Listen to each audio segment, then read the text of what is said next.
Vamos começar com a nossa prece. Quem quiser pode fechar seus olhos. Vamos pensar em Jesus, num Jesus feliz, acolhedor, nos estendendo os braços para nos receber. A Ele agradecemos a oportunidade de estarmos aqui na tarde de hoje, de podermos ouvir algumas versões da sua história e do seu ensinamento. Pedimos a Ele que todas as inseguranças, os medos, os desejos, os anseios, aquilo que trazemos de fora, nos tenha uma luz, uma chance, um motivo para seguir em frente, através de sua bênção. Graças a Deus.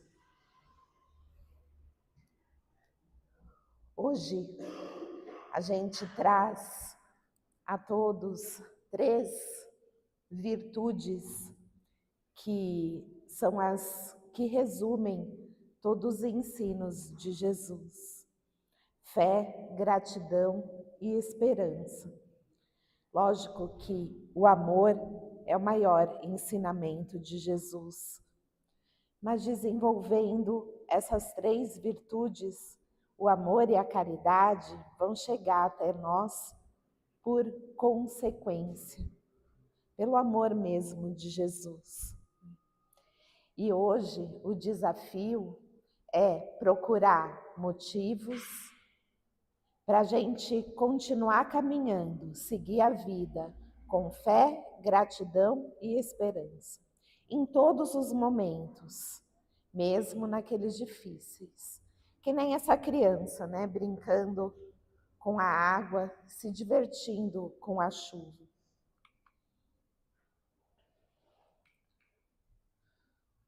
Não.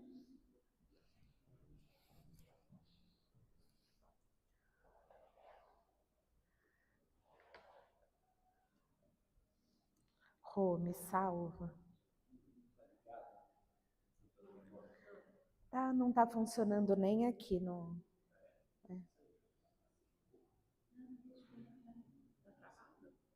Tá travado. Vamos tirar. Foi Álvaro que me salvou a última vez.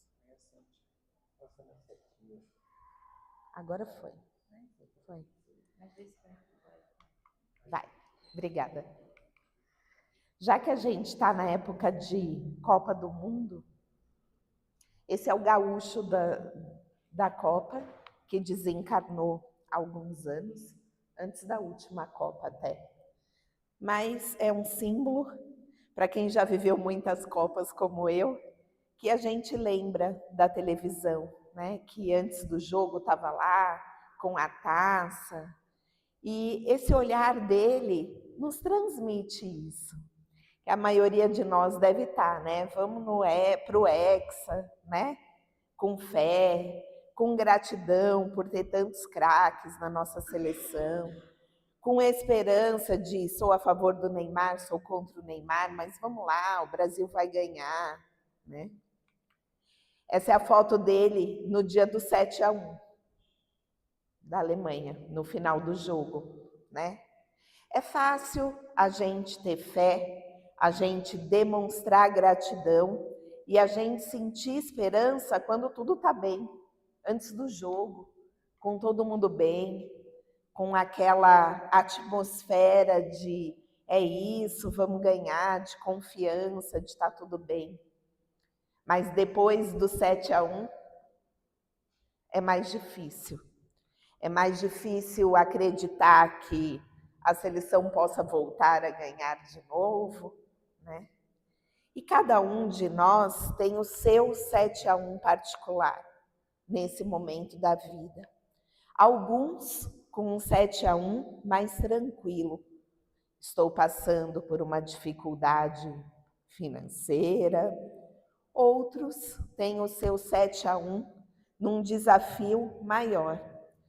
Eu tenho uma doença que não tem cura, eu sei que estou caminhando para a finitude, Mas isso tudo ainda nos pede que a gente encare todos esses momentos com fé, com gratidão e com esperança, porque só assim todos os nossos momentos serão bons momentos.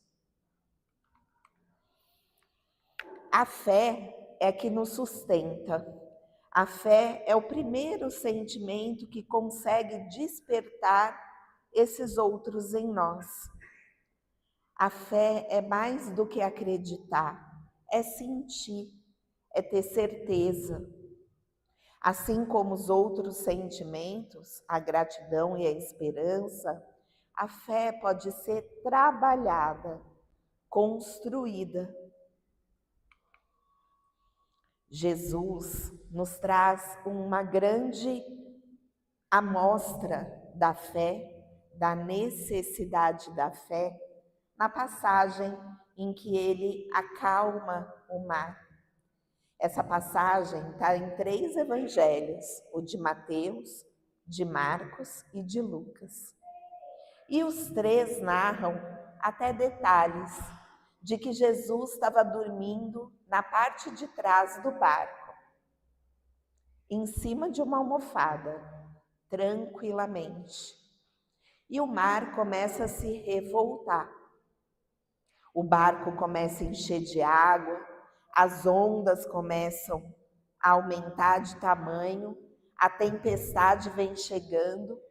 Esse é um quadro famoso de um pintor famoso chamado Rembrandt. É uma arte da Igreja Católica. Então, a gente tem a tempestade, todo esse escuro aqui, as ondas revoltas, e Jesus, como diz meus amigos jovens, pleno, dormindo. E vão lá os apóstolos, pelo amor de Deus, cara, levanta daí, olha aqui o que está acontecendo com a gente vai morrer.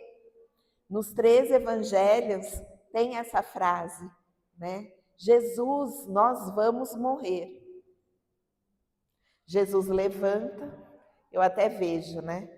Olha para todos eles, não posso nem dormir. Vira para o vento, para aí, por favor. O vento para, tudo se acalma e Jesus volta a dormir. Tirando a visão caricata, né? Jesus levanta, pede aos ventos que se acalmem, que cessem a tempestade e volta a dormir lá no fundo do barco, o lugar que balança mais. Volta a dormir tranquilamente para que o barco termine de atravessar o mar da Galileia.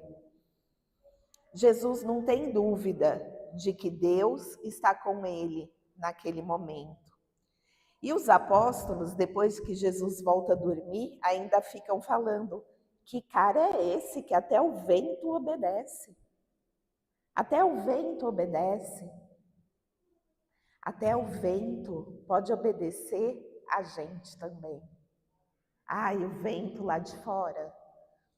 Tudo depende do nosso pensamento. Mas nesse momento, os ventos que atacam o nosso barquinho que está caminhando. Enquanto estivermos com Jesus no nosso barco, com a ajuda dele, conseguiremos acalmar as tempestades. Esse é o ensinamento de fé lá da Bíblia, do Evangelho.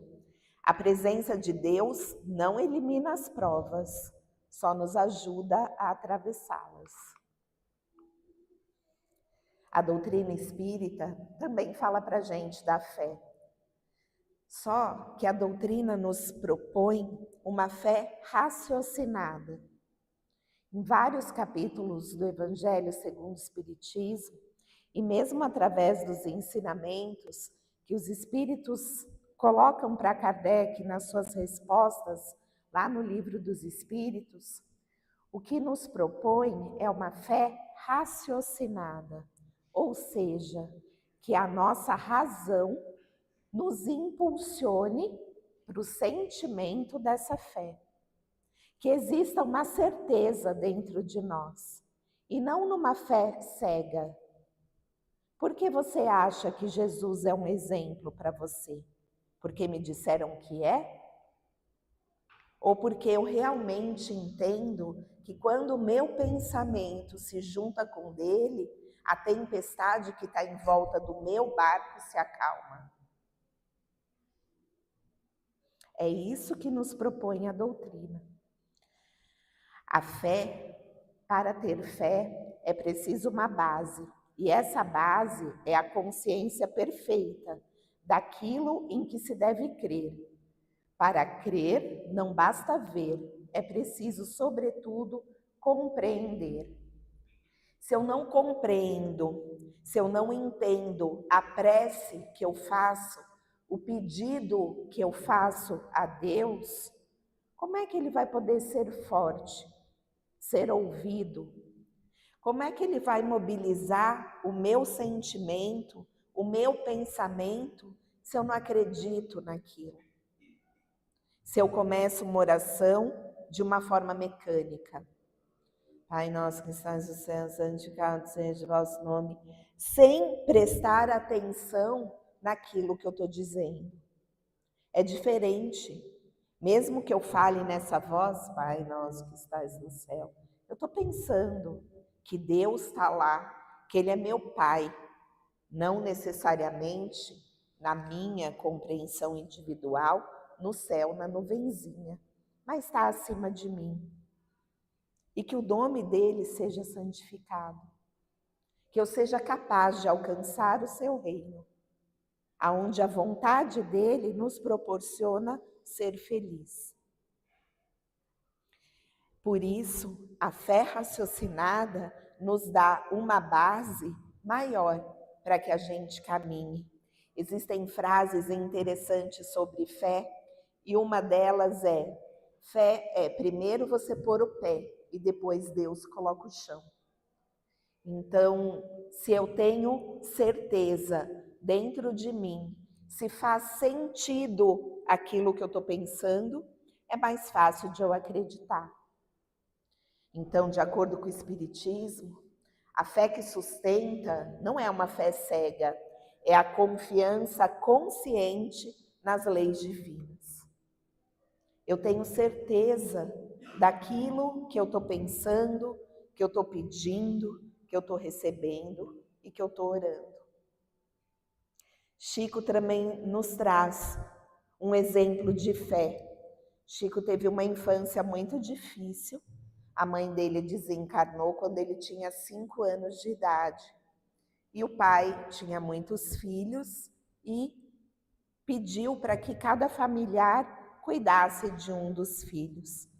E Chico ficou sendo cuidado por sua madrinha, que era uma pessoa má, que cuidava dele com violência, que o maltratava, que o machucava fisicamente.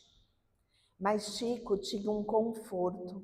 No fundo do quintal tinha uma mangueira, e toda vez que ele chegava lá com medo, ele recebia o espírito da mãe dele desencarnada, ajudando ele a confiar, a seguir em frente, falando para ele que ele ia ter uma vida extremamente importante e que aquilo ia passar, que era por um tempo, que viria um anjo que cuidaria dele. E alguns anos depois, o pai dele se casa novamente e a madrasta o retira daquela situação de violência doméstica e consegue cuidar dele com muito amor. Essa frase, que a gente sabe que é dele, que fala tudo passa, foi uma vez que ele estava passando por muita dor física por causa dos seus problemas nos olhos, e ele pede a Emmanuel, que é o mentor, era o mentor de Chico, o anjo da guarda que estava próximo dele a todos os momentos. Chico pede a ele: Emmanuel, pede a Maria Santíssima, por favor, que interceda por mim. Alguns dias depois, Emmanuel volta e fala: Chico, Maria mandou um recado para você. E o que ela mandou? Ela mandou dizer que tudo passa. os bons momentos também passam. Então, a gente precisa aproveitar esses bons momentos sempre, independente daquilo que acontece na minha vida. É preciso que eu aproveite os bons momentos. Esteja eu com uma doença muito ruim, perto da minha finitude, esteja eu totalmente sadio, porque a gente nunca sabe se vai cair um avião, né? Quando a nossa caminhada vai chegar ao fim. Às vezes a gente tem certezas maiores, mas a gente tem aqui, nesse salão, pessoas que já acharam que iam chegar nesse fim e não chegaram, e continuam aqui, e estão melhores. Ainda que não aqui fisicamente, acredito que todos nós tenhamos um exemplo disso nas nossas vidas. Então a gente precisa aproveitar. A fé de Chico, a fé que sustenta Chico, não é a ausência de sofrimento, mas sim a perseverança, o continuar lutando, porque lá na frente vai ter algo bom e vai ter algo melhor. Independente do que signifique fé para mim, aqui existem símbolos de várias religiões, cultos e doutrinas diferentes. O Espiritismo, por exemplo, não tem um símbolo que nos remeta à fé. Mas cada um de nós tem algo que nos remete a essa fé, que nos remete a Deus. Cada um de nós tem, e é possível. Às vezes, algo físico nos remete a uma elevação de pensamentos. Eu, Tati, por exemplo, fui criada de pequena na Igreja Católica e muitas vezes me pego fazendo o sinal da cruz ao iniciar uma prece, a ter um momento de gratidão. Para mim, hoje, isso não significa um sinal obrigatório, nem com um significado que um grupo admita a esse sinal um significado. Mas para mim ele tem um significado. Para mim ele simboliza a fé e a elevação dos pensamentos. E está tudo bem, contanto que esse sentimento esteja presente e seja o primeiro deles. A fé que sustenta não muda necessariamente as circunstâncias.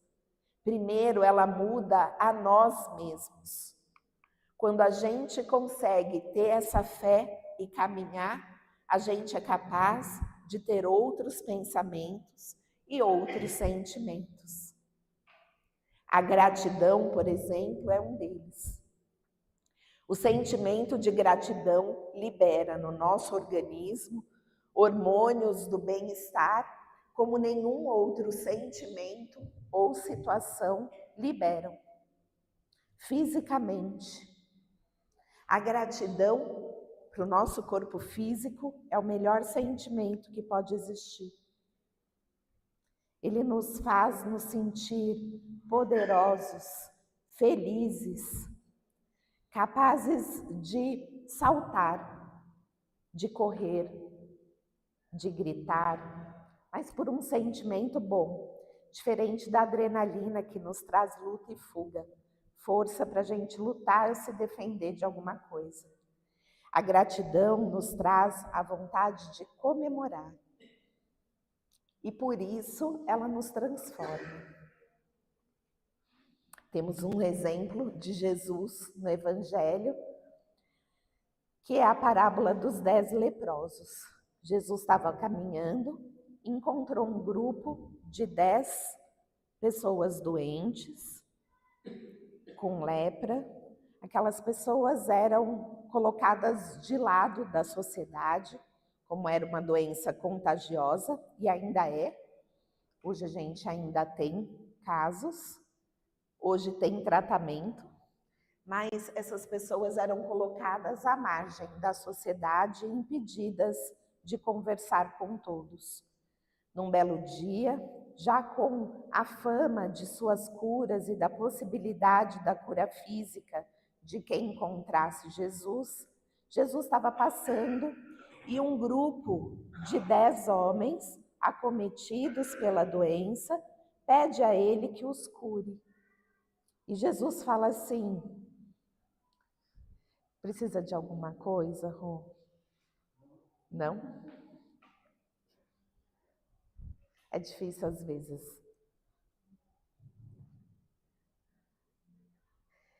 E Jesus vira para eles e fala assim: tá bom, vá até o templo, converse lá com os religiosos, que tudo vai dar certo. Porque naquela época, para você ser considerado curado da hanseníase, você precisava passar por um dos doutores da lei para que ele olhasse o seu corpo e dissesse que sim, Deus fez ali um milagre e que você estava curado.